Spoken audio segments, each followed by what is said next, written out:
closers and for the founders out there of small businesses to large businesses, your day is filled with dealing with human resources, marketing, sales, putting the fires out. And then where's the time for you to do LinkedIn?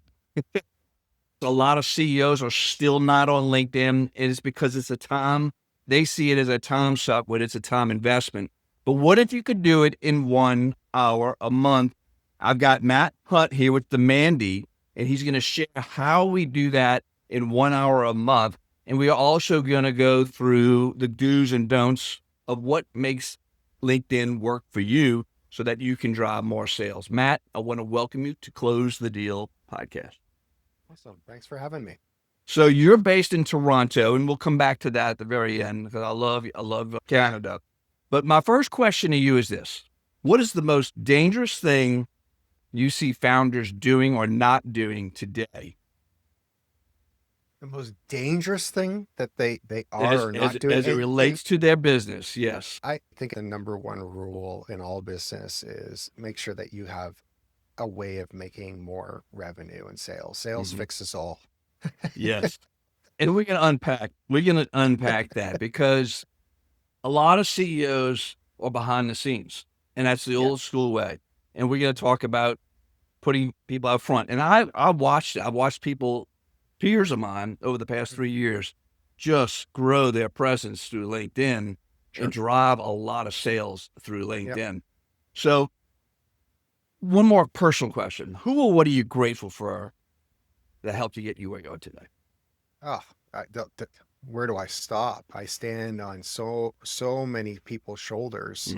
Stand on the giants of shoulders, and it wouldn't matter if it was individual people or books that I've read. Some people I've never met have been my greatest mentor, but the access to information, the generosity of strangers and people, I've always been super grateful for. And if I look back in my history, I talk about my wife all the time. Like I say, I'm extremely lucky. Sometimes people don't get the help that they need just in time. Ever since I've been a little kid, there's been someone who's kind of stepped up or been around me who supported me and encouraged me in the right ways to be able to take the next step, to have the courage to do that. Whether it was my swimming coach when I was young, or my mom when she was helping me learn how to read, or whether it was the theater drama teachers in high school who spent extra time with me to help me enunciate words, and on and on and on. And as my confidence grew, I was able to then do more things, like anything in life. It's incredible. I try to pay it back whenever possible. I try to be helpful as much as possible just because of that.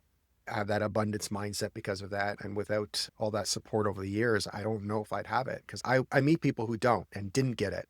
And my heart goes out to them when they don't get it. Life's hard enough without, support.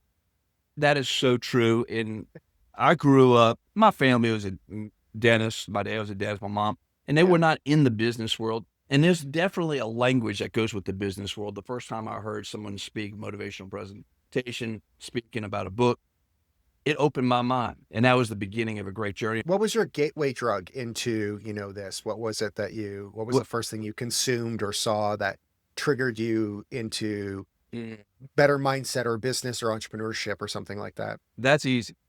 I had just been hired by a magazine called City Business in New Orleans, and I was there on a Monday. And that Monday, everybody is like, Julio is coming back. Julio's coming back. And after the 20th time of hearing Julio's coming back, I'm like, who is this Julio guy? And on Tuesday, he shows up like a tornado going through the office. And he's 28 years old. He had just been hired back to become the publisher of their New Orleans magazine at 28 years old. Back in that day, that was a huge deal because before all the social media. Yeah, it's very young back then because you had to earn the right to actually get a title like that, right? That is right. It meant time and experience. 100%. And then, and he started in that city business before he went to WWL radio. So let me give some context. When he hired at City Business, he was hauling boxes for everybody.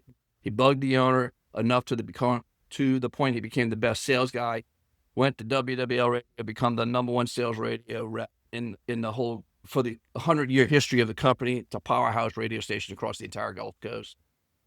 And then he was coming back. So that's who the guy is coming back. So he gets on the mic. He's not even in the office 10 minutes. And he gets on the phone and announces to the entire office for 90 employees, hey, I'm doing a book presentation speech, motivational speech at noon in the boardroom.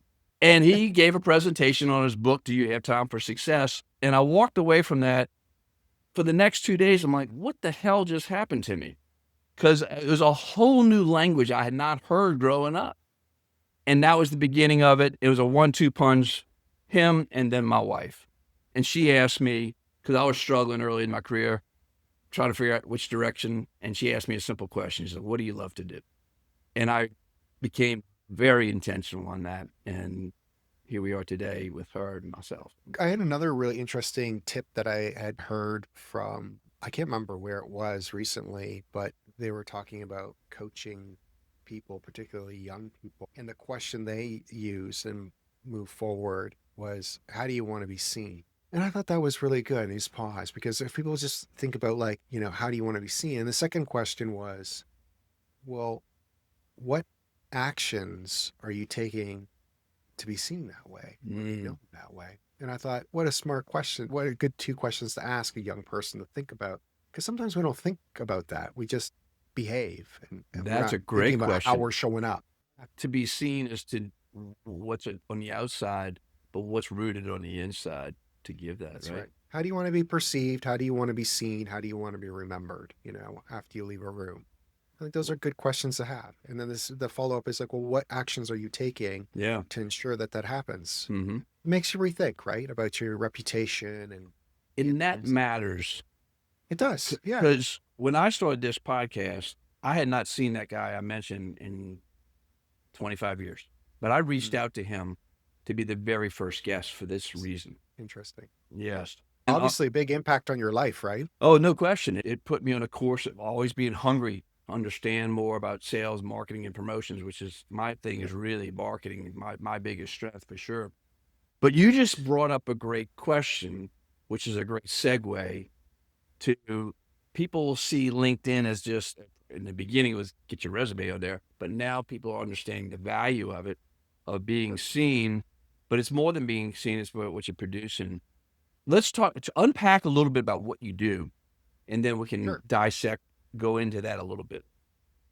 Well, I do many things. They'll pitch ourselves in the industry as we help busy CEOs and founders create all of their short form snackable content for social media like LinkedIn from a monthly 1-hour interview. And the reason why it's positioned that way is because most founders and CEOs, particularly if they're sub $10 million in revenue, are really short on time. Like time is their biggest constraint. And so we solve that problem. The last thing that they want to do is last thing they need to do is manage more people. They're already managing too many people. So they don't have to recruit, hire, train, and support people. We literally just bolt on 5 people and make their social media sing based on that. Now, what the output of what we do is many, many, many different things, which is, we basically end up multiplying them and making them more effective communicators. Most of these founders and CEOs are the number one salesperson in their organization. Eventually, the goal is not to be the smartest person. Right. Initially, when you're starting out, that's usually the case. They're the most ambitious, the most hardworking, the most knowledgeable about the product, because they probably started the business. It's very normal and very standard. Well, the first thing that you should do is multiply yourself. Anytime that you can multiply yourself without it taking up your time is a pretty good decision. And so that's called film. That's called camera. Get on camera and learn how to speak to the camera, or get a partner or a media coach who can help you do this. So you can start sharing your stories or documenting the work that you're already doing, or documenting the conversations that you're already having. And once you do that, you have assets, or a library of assets that can be, used in many different ways. So our clients will use their short form video assets. Yes, for LinkedIn. That is one place to become known or seen, or position yourself as an expert, or to track new business or opportunities or speaking opportunities. It's endless on the opportunities that can come from posting your expertise out to the social media and the interwebs like LinkedIn. But what most people don't realize is you can also leverage this in other areas. You can leverage it as customer success content. It can be repurposed into a newsletter. It can be a sales enablement asset. It can be used for training for your team.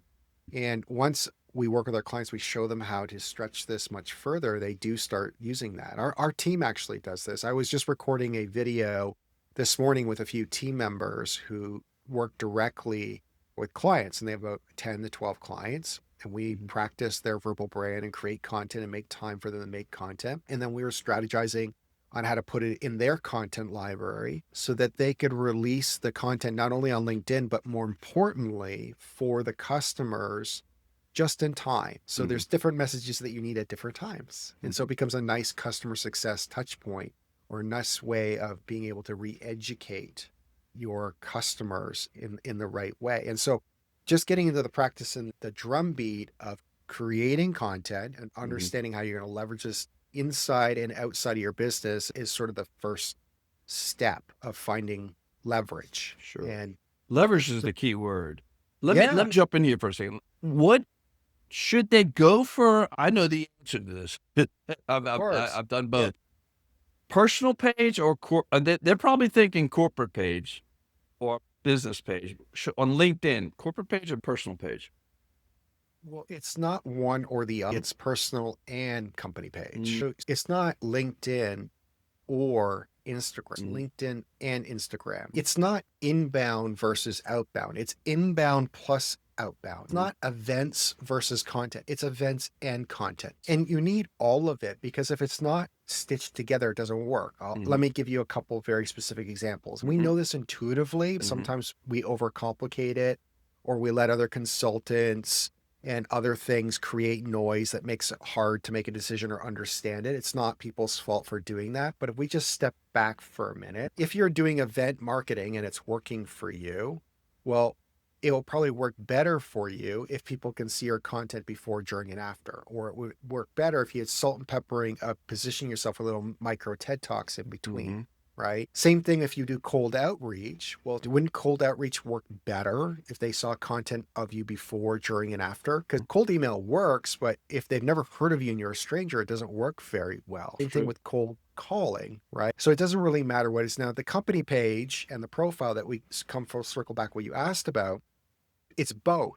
Some people go to the company page, some people go to your personal page.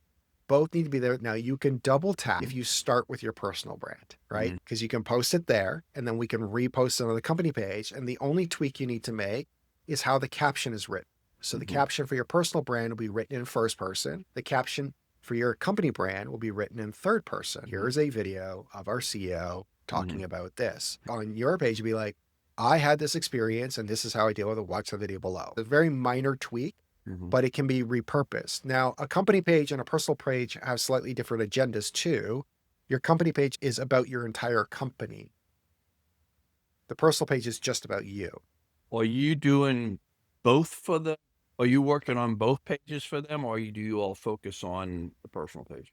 We focus mostly on the personal page to begin with. And the reason why we do that is because I believe that you have to lead by doing. Yeah, very true. Very true. So it's monkey see, monkey do. So if we don't get the person who's the CEO or the top executives doing and acting and learning this skill with this behavior, why would the rest of the company fall in line to participate? Right. What do you see? I mean, it's easy for CCOs do it. I do it. It's human nature. We like likes. But your goal on LinkedIn, and you can use that same goal for the other platforms, but especially LinkedIn, is driving business and driving leads. How do you educate somebody on that so that they understand? And how personal, I'll put up personal stuff from time. I think it's just a human connection. People want to see behind the scenes. But then I'm like, okay, where do I draw the line? People need frameworks and processes to make decisions, especially when we're busy and we're tired and there's lots going on. So I just like to use what we created here at Demanding called the ACES method. So there's 4 different types of content you need to create. So I want you to think of it like this. The reason why you need 4 different mediums is just imagine like if you're sitting at a piano and if you just play one key on the piano, super boring. You want to play all the keys. So the ACES method allows you to play all the keys to make beautiful music. So A stands for authority. This is authority type content. This is your expertise on something. So this could be messages from the trenches. It could be what I think is going to happen in 5 years from now. This could be, here's this bad thing that happened and how we resolve that thing. Think of it as like a micro TED talk, and it proves that you've done something before. C stands for connection posts, stuff that hits the heart, the gut, or the funny bone. This shows that you're a 3D real person. It could be a silly meme. It could be, hey, I made this mistake, or hey, we're struggling with this thing. This is how we're thinking about working with it. What's been your experience? You don't need to be a know-it-all in all things. E stands for engagement. This is just you asking questions. So this is inviting your audience in. Like, hey, here's 3 logos, A, B, or C. Which one do you like and why? Or, hey, we're thinking of doing this thing. Which one would you want to do first? Or next week's webinar, we're thinking about doing these 3 things. Which one speaks to you most? You can start getting dialogue and conversation going. And then the last one is show, which is just demonstration content, before and afters, testimonials, case studies. Show people how you're doing something, because when we can see it, just like the sham, we want to see the thing. Seeing is believing. And we always show and sell, not tell and sell. And so if you follow that formula, you're going to hit all the right notes. Now, the content that ends up driving leads for you is always going to be your authority content and your show content. Yeah. But you also need to have some stuff that hits the heart, the gut, and the funny bone from connection. And you still have to have some conversations publicly to host a party. It's called social media. Be social. Yeah, I love that. Okay, how do you measure this for them? I mean, what metrics do you, where the rubber meets the road? Totally. So there's 3 levels of measurement Okay. that you're looking at when it comes to doing marketing like this. Now, it wouldn't matter what channel you're on. They're all going to have them. There's going to be some sort of vanity metric. There's going to be a leading indicator of success and then a lagging indicator of success. Let's work backwards of what they look like. Everybody wants lagging, which is like deals done, revenue. If you're in SaaS, be known as CAC, cost to acquire a customer, right? Before that is opportunity. Is there something in the pipeline? For that is an SQL, sales qualified lead. Those are the 3 you want to measure for your lagging indicators. Typically, this is put into your CRM. Leading would be something different. It would be your MQLs, known as marketing qualified leads. This is people who exchange their contact information for helpful marketing collateral to show that they have interest in some of the problems you might solve, and to get them off the platform that they're in and into your ecosystem. It's cheaper to have it in your database than it to be just living on LinkedIn or Meta or Instagram or YouTube or your podcast on Spotify. You need to get them off those platforms into your ecosystem, in which case you need to make bait. That's called marketing collateral. Bait, get them to trade their content, or at least a conversation in the DMs. Above MQLs is going to be clicks. What are they clicking on? It tells you what content is working. So what content marketing fit you have and what ads are working. Above that is your cost to get the eyeballs on that content, typically known in the industry as CPMs, cost per thousand. It doesn't matter if it's organic or if it's paid. Now, above this, there are vanity metrics on every platform. On LinkedIn, the vanity metrics that most people think they are is likes, comments, and followers. Those are not the ones you actually want to follow. Right. They're terrible metrics to follow. It's a common mistake that people pay attention to on vanity metrics, because especially if you sell into complicated, buying cycles like B2B, and when you get beyond SMB into mid-market or enterprise, there is no CEO at a Fortune 500 company who's going to like your content or comment on it ever. They just don't do it as behavior, and there's too much risk to do it. But what's wonderful about LinkedIn is on the back end of LinkedIn, they actually show you who has seen your content. So you can see who saw it, who came to your profile. So you look at who viewed it. You can also see other indicators of actions of what real decision makers make, which is not commenting and liking. Generally speaking, people who comment and like are not your buyers and will never buy from you. What they will do is they'll click save on your post. There's a little save button, or they'll click send. And send means they sent your post to someone else in your organization, because what happens is the CMO, the CTO, the CEO, the VP of whatever sees a post, they're like, this is a good idea. And they send it to the director or the marketing manager who's responsible. They're like, look at this. Or they take the post and they cut and paste it in their Teams or their Slack, and they send it in that way. You don't always know that happens, but you can see sends on LinkedIn, which means that you probably triggered some kind of hot button. And so I like to pay attention to those signals. If I get lots of the right views of the right buyers, lots of sends or lots of saves, I know I'm on the right track. I really don't care too much about comments and likes. what's the biggest, okay, so somebody's new to LinkedIn, that's a different story. You can train them from the ground up, but somebody's Yeah. been on it for a little while. Bad habits. There's lots of bad habits and it depends on like what you're doing. So sometimes bad behavior is just spraying and praying Yeah. on DMs or using like a LinkedIn bot to just randomly connect and pitch people. Yeah. Like it's a That's great way to terrible. improve your reputation. The worst part is it stays in the DMs forever. Mm. So someone comes back and they look at the history. Let's just say I had so I just speaking from experience. I had done some of that stuff in the past, Yeah. not knowing any better many years ago. And then I look at the history Mm. of my spraying and praying and it's a little cringy and it's like why did I do that? Another is like posting and ghosting. Yeah. Another is like just using AI with crappy templates to Yeah. like post things out. Another is just having no strategy whatsoever. Another one is not using LinkedIn ads. Another one is being connected to the wrong people, not your ideal buyers, or connected to too many people. Yeah. Another one is just commenting for the sake of commenting. There are so many little mistakes and nuances that people can make, and there's ways to correct it. You know, if I was talking about some of those, the first one that I would correct for most people is get into the habit of creating helpful content with no expectations back. Yeah. Just position yourself as an expert. Think of it as like you're That's right. going to a conference and speaking on stage at a micro level, Mm. used to doing that and creating multiple types of content, both text, written, images, carousels, and video. Capturing And it if you all. could just get that drumbeat, just like going to the gym or flossing before you brush your teeth, you just need to get into the habit to making time with this. Another one would be make the time to make a couple thoughtful comments every Mm. day. Yeah.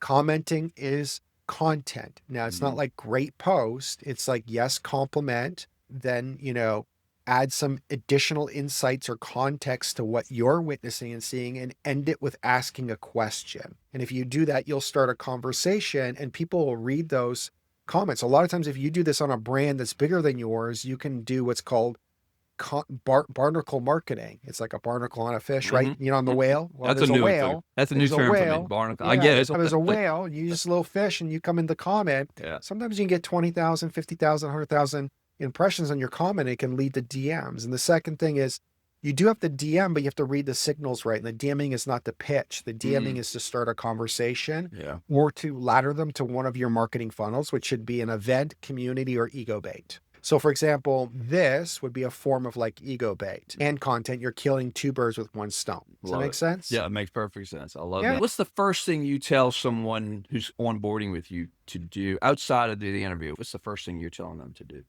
Before we do What's- anything, we get the math right. So we do a GTM. So basically we do a Mhm. giant assessment that goes through your media, your LinkedIn, your sales Mhm. functions, your marketing functions.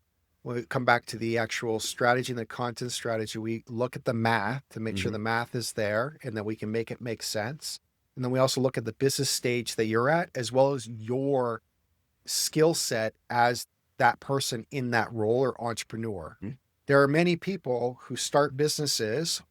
I'm one of them who Mhm. started 3 of them now and have given myself a title that I probably haven't earned yet. I had skill deficits Mhm. and I needed someone to point them out so then I could go either learn how to do that or Mhm. find out who I need to work with to do that. Often, these entrepreneurs are their own worst enemy without even knowing it because they lack a skill, right? Mhm. And so if you miss the skill, you can have all the right moving pieces, it still just doesn't come together. So you need to benchmark all those things first before you dive in and do anything. Get at the 10,000-foot view with the right partner who can make sense of this all at all those different stages, looking at it, find out where the gaps are. You may not be able to fix all the gaps right now, but do a benchmark. You need to get that done first, an assessment or an audit. Then we'll get a blueprint, and then we'll look at what is the individual main project that we're going to work on this quarter, and then we're going to work backwards into the actions that need to take place to support that and measure that and look at it at QBR. You know, it's very much like EOS. You've got your rocks, Mhm. and then you've got your pebbles, and then you get your sand that's there. But it's the order. Or you ever do the exercise in science? You know, and they take the kids and they give them a jar. They give them a jar. And then they put all the things out there and they go, that's got to fit in the jar. And you've got 20 minutes to do this. And a lot of the kids are like, it doesn't fit. And it's like, and then one group of kids always figures it out. And you're like, oh, it's the order it needs to go in. Because some people put the sand in, Yep. then they throw the rocks in, the pebbles are like, it's all spilling out. But then if you get the I've right seen order that, where you're yeah. like, oh, put the boulders in, then put in the rocks, then put in the pebbles, and then pour the sand over top. It's like, oh, it all fits. So order and nuances matter, right? And so we want to always put those boulders in first, the 10,000-foot view stuff, before we start getting into the nitty gritty of what's the individual tactical thing that we need to do today, you know? Yeah. And there's so much, we could go on and on for this. I want to ask you one last question and then a couple of fun things after this, because you've laid out the strategy and you're going to walk someone through this strategy, and the CEO is going to have very limited time. So you're going to be able to boom, boom, boom, walk them through, and they're going to have something that they can help promote their business. Finish this sentence for me. And this is the sentence. LinkedIn demands when the CEO stops doing and starts doing. Stops doing what and starts doing what? LinkedIn demand, creating demand from LinkedIn for your product or service, works when CEOs stop doing X and starts doing X. When they stop reposting their company post Mm-hmm. and they start actually writing helpful, useful content or creating helpful, useful videos. Yes. For people, like actual actionable things or things they're going through. And generally speaking, in it from a humble point of view, like, here's what I have done, or you got to think of it as a very common thing. It's like, we don't want to give advice. Mm-hmm. Advice, it doesn't work. It's just like if you ever join an entrepreneur community, number one rule is never give advice, but you're allowed to share your experiences. And so you have to think of it that way too. There's many ways to do it. Like there's many ways to skin a cat, but you can say, when I had this problem, here is how I solved this problem for myself, and then describe that. Now, it might work for others, but you'll never be seen as preachy or weird if you go about doing it that way. Just share your experience on what you did to solve problems, or even be vulnerable, not always your wins. Share some of the epic failures you've had. Makes it real. People want to hire you. They want to know that their business or their life or their career is not your training wheels for them. Yeah. And they love knowing that you have horror stories and scars, because that means that it's not going to happen to their business. What you do at the end of the day, in my mind, is you're bringing clarity. You're saying a lot of stuff. It's just common sense stuff. It is common sense. When they get lost in the weeds, they come into this and they start picking at little pieces here, and it doesn't work. You have to walk them through that process. I can see that. 100%. Well, most experts do realize that, and most people know it is common sense. They just need someone to bring it together who's thought about it a bit more and has a process and a system for doing it. And if you follow the process and the system and you actually do what the expert says, usually you'll get results that are very similar and close. Now, what ends up happening for a lot of people, and I've done it myself, is someone has a great process, and then I decide to go and do something different. But if I really was being honest with myself, I didn't do the things that they told me to do. Yeah. And therefore or when people say something doesn't work, SEO doesn't work, or YouTube doesn't work, podcasting doesn't work, you can insert anything. Sales doesn't work, cold calling doesn't work. It's like, no. You didn't figure out how to make it work yet. Someone else has, and that's okay. We all have our own journey, or you've chosen that that's not right for you, but it doesn't mean that it doesn't not work. It's ridiculous. Everything works. There's always a way of making it work. You're speaking my language. I'm in franchising. So those people who follow a playbook, they're really well. The ones that want to tinker with it. Yeah. Sometimes you got to be like sometimes the village idiot does better because they just do what they're told. Like, sometimes we're too smart for our own good. I'm a victim of this regularly all the time. My wife tells me all the time, she's like, well, you're the idiot who keeps overcomplicating it. Like, she literally tells me all the time, like, all your problems are created by you, buddy. The village idiot does it better. I love that. All right. Last two things, and these are two quick ones. All right. Most of your business is over or online, I'm imagining, but I'll still love to ask this question no matter who it is. You have a big win and you want to celebrate that win. Where are you going to dinner to celebrate closing the deal? In Toronto, what's your favorite go-to place? I don't actually have a favorite place. I do enjoy going to restaurants. If you've ever been, it's a very multicultural city with like 6 million people in the city.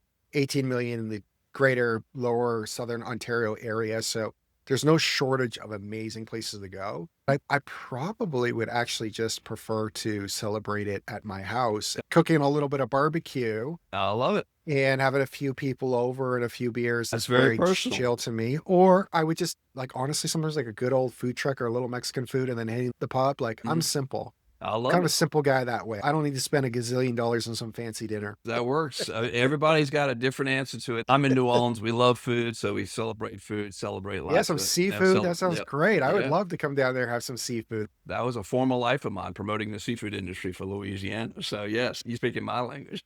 I've never denied any seafood on my plate before. Last question, and this is the first thought that comes to your mind.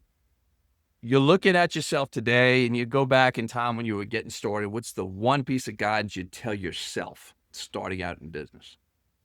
Don't I overthink think it it. was probably patience. I think that's still the same message I would still deliver myself to myself today as well too.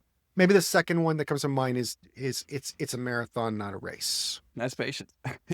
It's a different level of patience. Sometimes I think patience is just sitting there and waiting. Like I think of like Warren Buffett as patience. Like you did the thing and now you just need the wait, right? But I think when marathon is maybe a little bit better for me because I need to keep busy and keep moving. But I need to move at a different pace so that I'm not just like totally, gassing myself out or burning Sure. myself out. And just remember, like it's a 20-year marathon, not a 100-meter sprint. So that's probably more appropriate for me myself. A message to me. Call to action. How do people find you?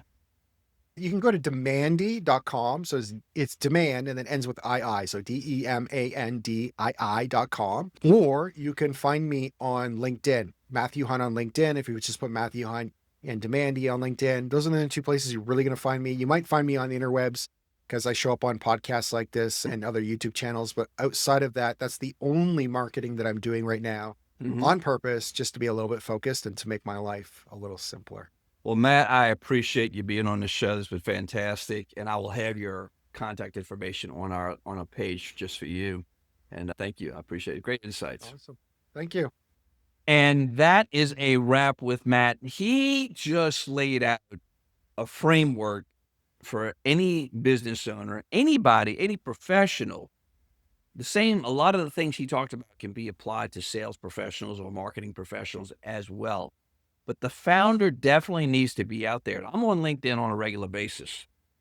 And I love when some of the CEOs or the founders share the results that they are getting through LinkedIn and the reach that they have through LinkedIn. And I've watched a few of these CEOs and founders literally not just drive thousands of dollars worth of sales through LinkedIn. There's one guy I know who has literally driven millions of dollars in sales through LinkedIn. So if you're a CEO, find that time. And if you don't have it, you need to leverage it. Reach out to Matt and he'll help you out. So you know the drill I'm getting ready to go into, but I need your help. And to keep growing this, couple things. One, love you to share it, like it, subscribe, pass it off to others you know who may find this very helpful. Also, get engaged with us. Share, is there anything that Matt didn't say that you know works well? Drop it in the comments. Is there something that he said that you're going to implement that you think, oh, okay, that's great? Let us know. Drop it in the comments, and we'll get back. We'll begin a dialogue. And I want you to do one more thing. Be intentional and make today a great day. Bye-bye.